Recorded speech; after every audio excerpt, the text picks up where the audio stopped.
السلام علیکم ورحمۃ اللہ وبرکاتہ۔ استقبال ہے آپ کا ہمارے یوٹیوب چینل مفتی خالد قاسمی میں۔ مفتی ابوالقاسم نعمانی اور مولانا سید ارشد مدنی کے بارے میں دارالعلوم دیوبند کی مجلس شورا کا حالیہ فیصلہ۔ اللہ تعالیٰ نے حضور خاتم النبیین حضرت محمد صلی اللہ علیہ وسلم کی ختم نبوت کے صدقے اس امت میں ہدایت کے دو اہم اسباب باقی رکھے ہیں۔ ان میں پہلا سبب کتاب اللہ اور دوسرا سبب رجال اللہ ہے۔ کتاب اللہ کا معنی ہے دینی علوم، چونکہ قرآن کریم تمام دینی علوم کا ماخذ، سرچشمہ اور ان کے لیے جامع کی حیثیت رکھتا ہے، اس لیے نسبت صرف قرآن کریم کی طرف کی جاتی ہے۔ دوسرا سبب ہے رجال اللہ، جس کا معنی ہے ربانی علماء، یعنی وہ اہل حق بلکہ حق پرست علماء کرام جن کو اللہ تعالیٰ کے رسول صلی اللہ علیہ وسلم نے انبیاء کرام کا وارث قرار دیا ہے۔ دین متین کا احیاء، بقا، اس کی اشاعت و حفاظت سب کا سب ان کے دم قدم سے وابستہ ہے۔ مشیت ایزدی میں جب تک دین اسلام نے اس دنیا میں باقی رہنا ہے، اس وقت تک انہی اسباب کی بدولت امت راہ راست پر باقی رہے گی۔ جب بھی کوئی بڑی علمی، روحانی اور عبقری شخصیت اس جہان سے کوچ کرتی ہے تو اس وقت امت صدمہ اور امتحان کا شکار ہو جاتی ہے۔ صدمہ تو اس شخصیت کے دنیا چھوڑ جانے سے ملتا ہے، اور امتحان اس بات کا ہوتا ہے کہ اب اس منصب کے لیے کس شخصیت کا انتخاب کیا جائے۔ ماضی قریب میں ایشیا کی عظیم الشان دینی درسگاہ دارالعلوم دیوبند پر بھی ایسا کڑا وقت گزرا ہے جب وہاں کے شیخ الحدیث و صدر المدرسین حضرت مولانا سعید احمد پالن پوری رحمہ اللہ تعالی داعی اجل کو لبیک کہہ گئے۔ صدمہ ایسا کہ دارالعلوم دیوبند سے وابستہ افراد میں سے ہر ایک کی آنکھ اشکبار اور دل مغموم و حزین، بلکہ انتخاب کا امتحان ایسا کہ چشم فلک اس کا نظارہ کرنے کو بیتاب۔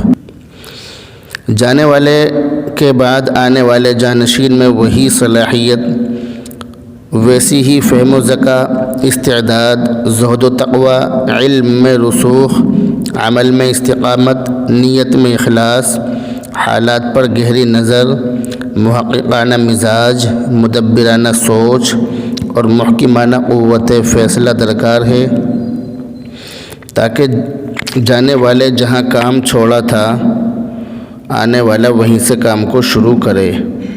اس حوالے سے جب ہم دارالعلوم دیوبند کے ان علمی اور انتظامی مناصب پر براجمان اکابرین کو دیکھتے ہیں تو ہمارا دل یہ گواہی دیتا ہے کہ واقعی اپنے علمی، عملی اور روحانی فضل و کمال کی وجہ سے یہ لوگ ایسے ہی عظیم مناصب کے اہل اور لائق تھے۔ دارالعلوم دیوبند کے شیخ الحدیث اور محتمم جیسے اہم منصب کے لیے 10ویں نمبر پر مفتی ابوالقاسم نعمانی حفظہ اللہ مسند نشین ہوئے ہیں، جبکہ صدر المدرسین جیسے اہم عہدے کے لیے 10ویں نمبر پر مولانا سید ارشد مدنی حفظہ اللہ تعالیٰ کو براجمان کیا گیا ہے۔ امت کی نگاہیں اور دل دارالعلوم دیوبند کی ہیئت حاکمہ مجلس شورا کے فیصلے دیکھنے کے لیے بےقرار تھی۔ بحمد اللہ تعالیٰ اس فیصلے کے بعد ان میں قرار آ گیا ہے۔ مفتی ابوالقاسم نعمانی بنارسی حفظہ اللہ سکہ بند عالم، علوم قرآن کے ماہر اور علوم نبویہ کے شناور ہونے کے ساتھ ساتھ انتظامی امور میں مدبرانہ سوچ کے حامل، معاملہ فہم اور بروقت درست فیصلہ کرنے کی صلاحیت رکھنے والے انسان ہیں۔ مفتی ابوالقاسم نعمانی بنارسی حفظہ اللہ کی ولادت تقسیم بر صغیر کے دنوں 1947 میں ہوئی۔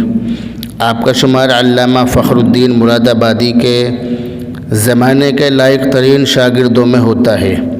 آپ نے علامہ فخر الدین مراد آبادی سے صحیح البخاری پڑھی ہے، اور علامہ فخر الدین مراد آبادی رحمہ اللہ تعالی حضرت مولانا حسین احمد مدنی کے بعد دارالعلوم دیوبند کے شیخ الحدیث مقرر کیے گئے تھے۔ اس کے ساتھ ساتھ آپ کا سلوک و احسان کا تعلق فقیہ الامت مفتی محمود حسن گنگوہی رحمہ اللہ تعالی سابق مفتی اعظم دارالعلوم دیوبند سے استوار رہا۔ آپ مفتی محمود حسن گنگوہی رحمہ اللہ کے شاگرد بھی ہیں اور ان کے خلیفہ مجاز بھی ہیں۔ آپ دارالعلوم دیوبند کے منصب اہتمام پر فائز ہونے سے پہلے بنارس کے مدرسہ جامعہ اسلامیہ میں طویل عرصے تک شیخ الحدیث رہ چکے ہیں۔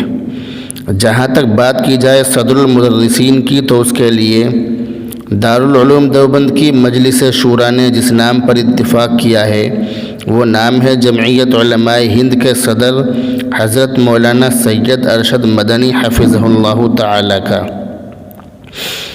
آپ سادات خاندان خانوادہ مدنی رحمہ اللہ کے چشم و چراغ ہیں۔ ملکی سیاست میں آپ کا اہم کردار ہے۔ اس کے ساتھ ساتھ آپ علم و عمل، تقوی و طہارت، فضل و کمال اور سادگی و بے نفسی میں اکابرین کے پرتو ہیں۔ مسلم امہ کی قیادت و سیادت کا اعزاز آپ کو حضرت مولانا حسین احمد مدنی رحمہ اللہ سے وراثت میں ملا ہے۔ دارالعلوم دیوبند عام روایتی قسم کا محض ایک تعلیمی ادارہ ہی نہیں بلکہ بر صغیر پر قابض انگریزوں کو دیش سے نکالا دینے کا مضبوط پلیٹ فارم بھی رہا ہے، اور آج بھی ہندوستان کے مسلمان کے شخصی، قومی اور ملکی حقوق کی جنگ لڑ رہا ہے۔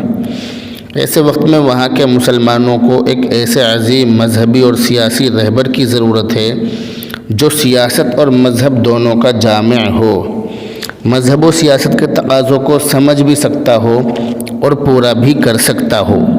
صرف سیاست ہی نہیں بلکہ جرأت و عزیمت، حکمت و دانائی اور عزم و استقلال بھی آپ کو سادات گھرانے سے میراث میں ملا ہے۔ اہل حق علماء دیوبند سے وابستہ دنیا بھر میں بسنے والے تمام لوگ اس مبارک فیصلے پر مبارکباد کے مستحق ہیں، بالخصوص دارالعلوم دیوبند کے ارباب حل و عقد جن کے دانش مندانہ فیصلے سے دارالعلوم دیوبند کے گلستان علم و عمل کو پھر سے ایسے مالی ملے ہیں جو اپنے خون جگر سے اس کو سیراب کرنے کا حوصلہ اور عزم رکھتے ہیں۔ اللہ تعالیٰ سے دعا ہے کہ دارالعلوم یوں ہی شاد اور آباد رہے، اس کی رونقیں یوں ہی پھیلتی پھولتی رہیں اور اس کا فیض یوں ہی جاری و ساری رہے۔ تو یہ تھا متکلم اسلام حضرت مولانا محمد الیاس گھمن صاحب کی طرف سے دارالعلوم دیوبند کے لیے مبارکباد کا